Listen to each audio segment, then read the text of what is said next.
The top 5 scariest 911 calls you will not believe. Bad things happen, and it's up to 911 dispatchers to point the cops in the right direction so lives can be saved before things get out of hand. From domestic violence to unforeseen accidents, rescue is usually only a call away, and potential victims can be rest assured that they will get help. But sometimes, things get out of hand before the cops get there. Here are a few of the instances where terrible things happened beyond the powers of dispatchers and the police to remedy the situation. Number 5. Checkingson Sinclair. This guy killed his pregnant wife and had the audacity to call it in himself. Being a 911 dispatcher must be a difficult job because you occasionally receive calls that make you lose faith in humanity. At the same time, you have to remain calm so you don't send whoever is on the other side of the line into panic mode. When the dispatch operator picked up this call, she wasn't expecting much because Checkingson seemed calm. Not until he confessed to killing his wife did the dispatcher become visibly shaken. You could hear the slight shudder in her voice as she got the exact details of what Checkingson was saying. On his part, Checkingson would usually refer to her as ma'am while confessing. It sort of creates the impression that he was raised well to respect people in positions of authority. Checkingson also said that he had gotten into an argument with his wife and she had pulled a knife on him. And so, this was the reason he killed her. Checkingson Sinclair was subsequently arrested. The judge presiding over his case slammed him with 2 life sentences for killing his wife and also the unborn baby she was carrying for him. Prosecutors were in fact actively pushing for a death sentence in this case. What sort of human being kills a helpless soon-to-be mother in cold blood, who also happens to be carrying your child? It only goes to show that there are terrible humans out there who don't deserve to be alive. Suffice it to say, the work of dispatch call operators is difficult enough, so thank God for them. Number 4. Charles Hendricks Foster. This story is about one more terrible person. From the prison footage, Charles is a diminutive old man, but he also has a loud mouth to go with his stature. Just look at him go. As the guard escorts him to his cell, Charles seems to have an arrogant step, or perhaps he has a bad right leg. Charles is so arrogant that he called the 911 line to tell the dispatcher, or anyone who cared to listen, that he wanted to kill his wife. At this point, he had not gone ahead with his plans, but was only considering them. The dispatcher tries to engage him in conversation, but my, he rudely shuts her up by saying he is supposed to be the one speaking. Then he drops the phone and blames the disconnection on a bad phone network. He calls back later and goes on to sarcastically beg the police to come over to his house because, in his words, he is about to hurt his wife. He also admits on the call that he is crazy for the sake of it. Why do most criminals get away with such heinous crimes by simply claiming insanity? It baffles us too.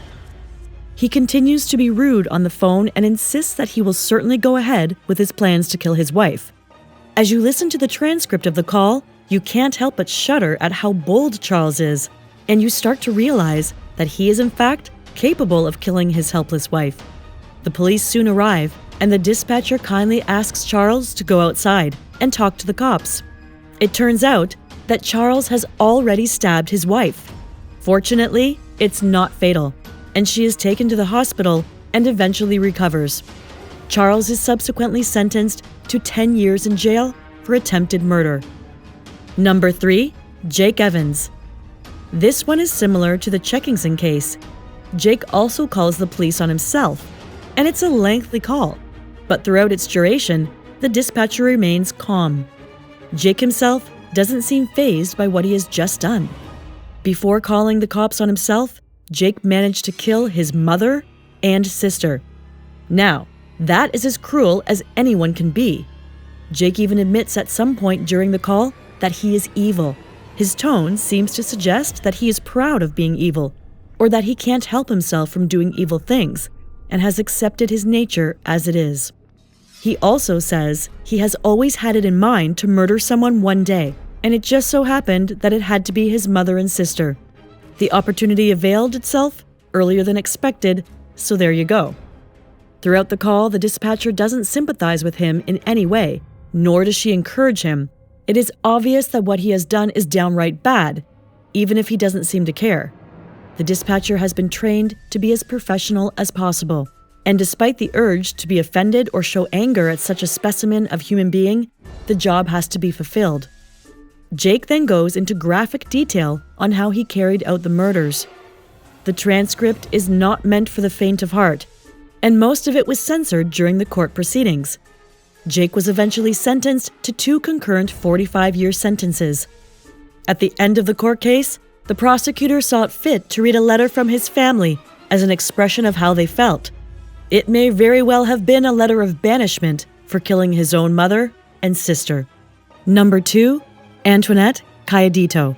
Antoinette was only a little girl of about 11 or 12. She had a younger sister named Wendy, and both of them were thick as thieves. They also had a mother, and all 3 were happy together as they lived out their lives in New Mexico. Their days revolved around school as their single mother tried her best to raise them. But tragedy struck one night when both girls were home alone. Their mother was working a late shift and wasn't home yet. So when they heard a knock on the door, Antoinette rushed over to open it, but she was met by 2 men in black wearing masks. They grabbed her in full view of Wendy, and they drove off. That night, when their mother returned, she initiated a door-to-door search to ascertain if anyone had seen Antoinette. But her neighbors said they hadn't caught sight of her being whisked away and didn't know about her whereabouts.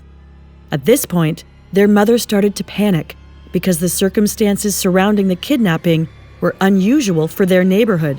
Their vicinity was generally crime-free, so the mother expected that Antoinette would be found easily, or that at least they could get a strong lead the same night she got kidnapped, which would help the cops close the case in record time.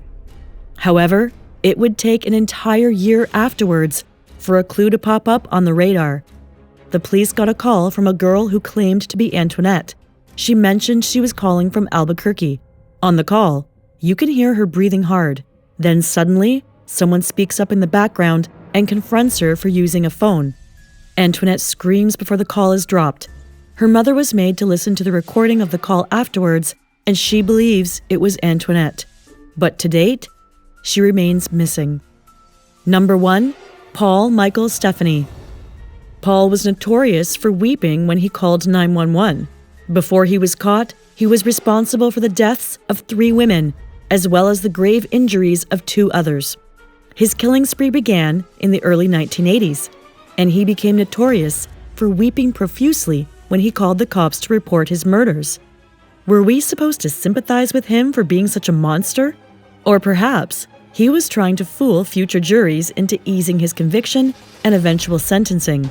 It's that loophole all over again, where if a criminal was somehow proven to be insane, then he could virtually get away with grave crimes. In some of the recordings, Paul even apologizes for killing these women and says he can't control the urge to kill. He also begs authorities to catch him soon enough so he doesn't cause more harm to unsuspecting women. The calls are extremely creepy, and Paul's voice is high-pitched and tearful. He also gives details of what he has just done, and if you put the weeping side by side with the acts of violence, it is unsettling. Even the bravest of dispatch callers will cringe in disgust. Paul was eventually arrested after attacking another woman. With this victim, he had tried to call for medical help, and so the long arm of the law caught up with him. He was sentenced to life imprisonment, but died in 1998 from cancer at the age of 53. So that's it. We hope you've never been in a situation where you've had to call emergency services. But if you have, how did things go? Let us know about it in the comments section, and remember to subscribe to our channel and click on the notification bell button to see more of our videos.